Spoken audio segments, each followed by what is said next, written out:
আসসালামু আলাইকুম, আশা করি আপনারা সবাই অনেক ভালো আছেন। আজকে আপনার নিয়ে আসা হলো Realme C85 Pro ছোট ভাই Realme C85, অর্থাৎ আমাদের হাতে থাকা এই মোবাইলটা। বাজেট রেঞ্জে আসা এই ফোনটার ওভারঅল ইউজার এক্সপিরিয়েন্স বলেন, গেমিং এক্সপিরিয়েন্স বলেন, তার পাশাপাশি ফটোগ্রাফি করে আমাদের কাছে কেমন লেগেছে তার সব কিছু নিয়ে আজকে ভিডিওতে আলোচনা করবো। চলুন তাহলে দেরি না করে শুরু করা যাক। এই মোবাইলটার বক্স কন্টেন্টের কথা যদি বলতে চাই, ফোনটা অ্যাকচুয়ালি আমরা ফুল বক্স আকারে পাই নাই। বক্সের ভিতরে যদিও সবকিছু আপনারা পেয়ে যাবেন, বাট মেইন যে বিষয়টা হলো এটার বক্সের ভিতরেই 45 ওয়াটের চার্জার থাকবে। যাই হোক, এই ফোনটা যদি ডিজাইন এবং আউটলুকের কথা বলতে চাই, ফোনটার বডি এবং ফ্রেম দুটোই পলিকার্বনেটের তৈরি।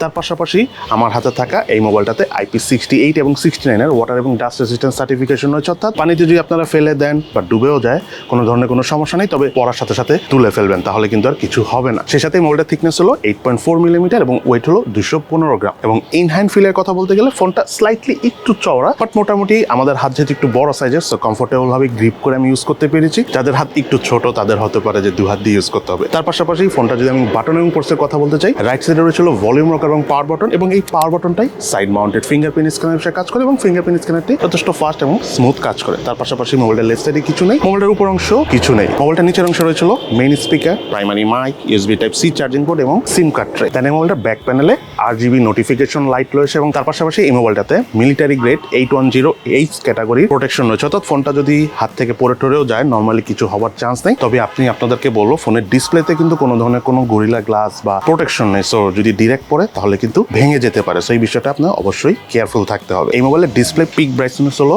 1200 নিটস। ফোনটা আমরা আউটডোর ইউজ করতে পেরেছি, কমফোর্টেবল ইউজ করতে পেরেছি, লো ব্রাইটের জন্য তো কোনো প্রবলেম পাইনি, বাট আরেকটু যদি ব্রাইটার ডিসপ্লে হতো তাহলে আরো ভালো হতো। দেন এই মোবাইলটার সব থেকে স্পেশাল যে বিষয়টা আমার কাছে ভালো লেগেছে সেটা হলো এই ফোনটার ব্যাটারি হলো 7000 মিলিঅ্যাম্পিয়ার ব্যাটারি। আর আমরা ভিডিওর শুরুতেই বলেছি যে এটাতে 45 ওয়াটের চার্জার থাকে, বাট এত বড় বিশাল একটা ফোন ফুল চার্জ করার পর যখন আমরা ইউজ করেছি, হালকা পাতলা যখন বেসিক ইউজ করেছি, টুকটাক ফেসবুক হালকা পাতলা দেখা গেলো যে মিডিয়া কনজিউম করেছি, তখন এই ফোনটা থেকে আমরা অলমোস্ট 2.5 দিনের কাছাকাছি চার্জ ব্যাকআপ পেয়েছি, যেটা কিন্তু খুবই ভালো আমি বলবো। তার পাশাপাশি ফোনটা যখন আমরা একদম টানা ইউজ করেছি, টানা গেমিং, টানা ভিডিও, তখন এই ফোনটার স্ক্রিন অন টাইম পেয়েছি আমরা অ্যারাউন্ড 11 ঘন্টার মতো। এই মোবাইলের ডিসপ্লেটা হলো 6.8 ইঞ্চি সাইজের 144 হার্জ রিফ্রেশ রেট দিয়ে আসা IPS LCD প্যানেলের ডিসপ্লে, এবং ডিসপ্লে রেজুলেশন হলো 1570x720 পিক্সেল এবং পিক্সেল ডেন্সিটি হলো 380 ppi। ডিসপ্লে চিন এবং ভেজেল এরিয়ার কথা বলতে গেলে প্রাইস বিবেচনায় ভেজেলগুলো ঠিকঠাক আছে, তবে চিনটা স্লাইটলি আমার কাছে একটু মোটা মনে হচ্ছে। তার পাশাপাশি ডিসপ্লে ঠিক উপরে সেন্টারে 5 হোল সেলফি ক্যামেরা রয়েছে। আর যে বিষয়টা বলবো, মিডিয়া কনজিউমিং এক্সপিরিয়েন্সের কথা যদি বলতে চাই, আমাদের কাছে বেশ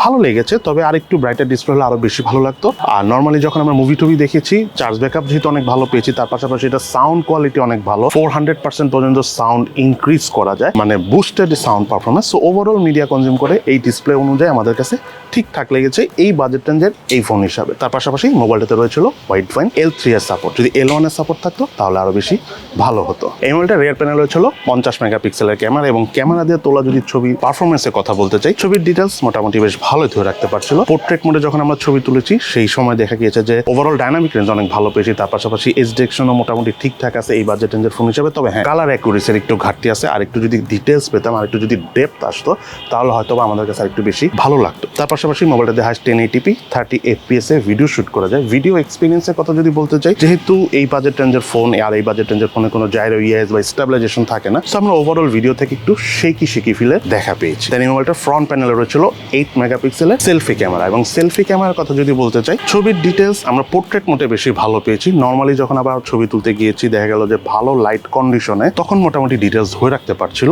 আর যেটা বললাম, পোর্ট্রেট মোডে এজ ডিটেকশন, ডাইনামিক রেঞ্জ অনেক ভালো হতে ওভারঅল সেলফি ক্যামেরা আমাদের কাছে ঠিকঠাক লেগেছে। তবে আরেকটু বেশি মেগাপিক্সেলের হতে আরেকটু বেশি ভালো ডিটেলস সহ আমরা ছবি তুলতে পারতাম। দেন এই মোবাইলটাতে রয়েছিল ক্যামেরা টু APS সাপোর্ট। আপনি চাইলে ইন ফিউচারে এই মোবাইলটা দিয়ে ম্যানুয়াল ক্যামেরা অর্থাৎ জিক্যামে ছবি তুলতে পারবেন। এই মোবাইলটাতে প্রসেসর হিসেবে হয়েছিল স্ন্যাপড্রাগনের 685, এবং এই প্রসেসরের ট্রানজিস্টর সাইজ হলো 6 ন্যানোমিটার, এবং জিপি হিসেবে মোবাইলটাতে রয়েছিল Adreno 610। মোবাইলটার আন্তর্জাতিক স্কোর পেয়েছি আমরা 4,67,179, এবং বেঞ্চমার্ক স্কোর টেস্টের রেজাল্ট আমরা স্ক্রিনে শেয়ার করে দিয়েছি। দেন মোবাইলটার যদি আমি গেমিং এক্সপিরিয়েন্সের কথা যদি বলতে চাই, ফোনটা দিয়ে আমরা পাবজি গেমসটা প্লে করেছি। মোটামুটি গ্রাফিক সেটিংয়ে প্লে করা যায়। আপনারা সবাই জানেন যে Snapdragon 685 actually gaming centric processor না, পাওয়ার এফিশিয়েন্ট প্রসেসর, বাট স্টিল আমরা যখন গেম প্লে করেছি কালার ডিটেলসের একটু ঘাটতি থাকলেও overall gaming experience not bad আমি বলবো। জাইরো ডিলেরও আমরা দেখা পেয়েছি। তবে আমি যদি পাবজি গেম বাদ দিয়ে যদি আমি আবার কল অফ ডিউটি গেমের কথা বলতে চাই, সেটা মোটামুটি ভালো গ্রাফিক সেটিংয়ে খেলা যায় এবং গেমিং এক্সপিরিয়েন্সও যথেষ্ট ভালো ছিল। তবে আরেকটু ডিটেলস দরকার গেম প্লে করার সময়, যেটা অবশ্যই ঘাটতি ছিল এই ফোনে, বিকজ এই প্রসেসরের জন্য। তার পাশাপাশি মোবাইলটা দিয়ে আমরা অ্যাশফার গেমসটা খেলেছি, সেই গেমের গ্রাফিক্স কোয়ালিটি ওভারঅল ওকে লেভেলের ছিল, আর একটু বেশি গ্রাফিক্স কোয়ালিটি আসলে পেলে বেশি ভালো লাগতো। যাই হোক, গেমিং সেকশনের কথা যদি বাদ দেয়, এই ফোনটা বাংলাদেশ মার্কেটে দুটো প্রাইস ভেরিয়েন্ট এসেছে। একটা হলো 6GB RAM 128GB storage variant, যার প্রাইস হলো 18,999 টাকা, আর একটা হলো 8 128GB স্টোরেজ ভেরিয়েন্টের, যেটার প্রাইস হলো 20,999 টাকা। এবার চলুন আমরা জেনে নিই এই মোবাইলটা ইউজ করতে যেয়ে কোন বিষয়গুলো আমাদের ভালো লেগেছে এবং কোন জিনিসগুলো আমাদের কাছে ভালো লাগেনি। এই মোবাইলটা ল্যাকিংসের কথা যদি বলতে চাই, প্রাইস হিসাবে এই ফোনটার যে ডিসপ্লেটা রয়েছে, এটা যদি HD প্লাসের পরিবর্তে যদি ফুল HD রেজুলেশন হতো তাহলে আরো বেশি ভালো হতো। যদিও ফোনটাতে 144 হার্জ রিফ্রেশ রেট রয়েছে, but still full HD plus resolution হওয়াটা উচিত ছিল। তার পাশাপাশি এই মোবাইলটাতে কোনো ধরনের কোনো নয়েজ ক্যান্সেলেশন মাইক নেই। আরেকটা বিষয় যেটা না বললেই নয়, রিয়েলমি তাদের ইউআইতে প্রচুর অ্যাডস আনা স্টার্ট করেছে। সো এই ফোনটাতে যেমন অ্যাডসও আছে, মেইনলি অনেক আননেসেসারি অ্যাপস আছে, সেখান থেকে আসলে আমরা প্রচুর অ্যাডসের দেখা পাই। এই অ্যাডস বা অ্যাপসের পরিমাণ যদি কম হতো বা অ্যাডস যদি একেবারে নাই থাকতো তাহলে হয়তো বা আরও বেশি ভালো লাগতো, আমরা আরও ক্লিন ইউআই একটা ফিল পেতাম। বাট এই বিষয়গুলো যদি বাদ দেয়, এই ফোনটা কিন্তু বেশ কিছু স্ট্রং সাইড রয়েছে। তার মধ্যে নাম্বার 1 হলো এই ফোনটা যে 7000 মিলিঅ্যাম্পিয়ারের বিশাল ব্যাটারি রয়েছে, এটা কিন্তু খুবই ইমপ্রেসিভ একটা বিষয়। লং টাইম চার্জ ব্যাকআপ পাওয়া যায় এবং 45 ওয়াটের চার্জার থাকার কারণে কিন্তু খুব দ্রুত আবার ফোনটা চার্জও দেওয়া যায়। তার পাশাপাশি ফোনটার যেহেতু ডিসপ্লে অনেক বড়, যারা আপনারা অনলাইনে ক্লাস করেন বা অনলাইনে মিটিং করেন তাদের জন্য কিন্তু ফোনটা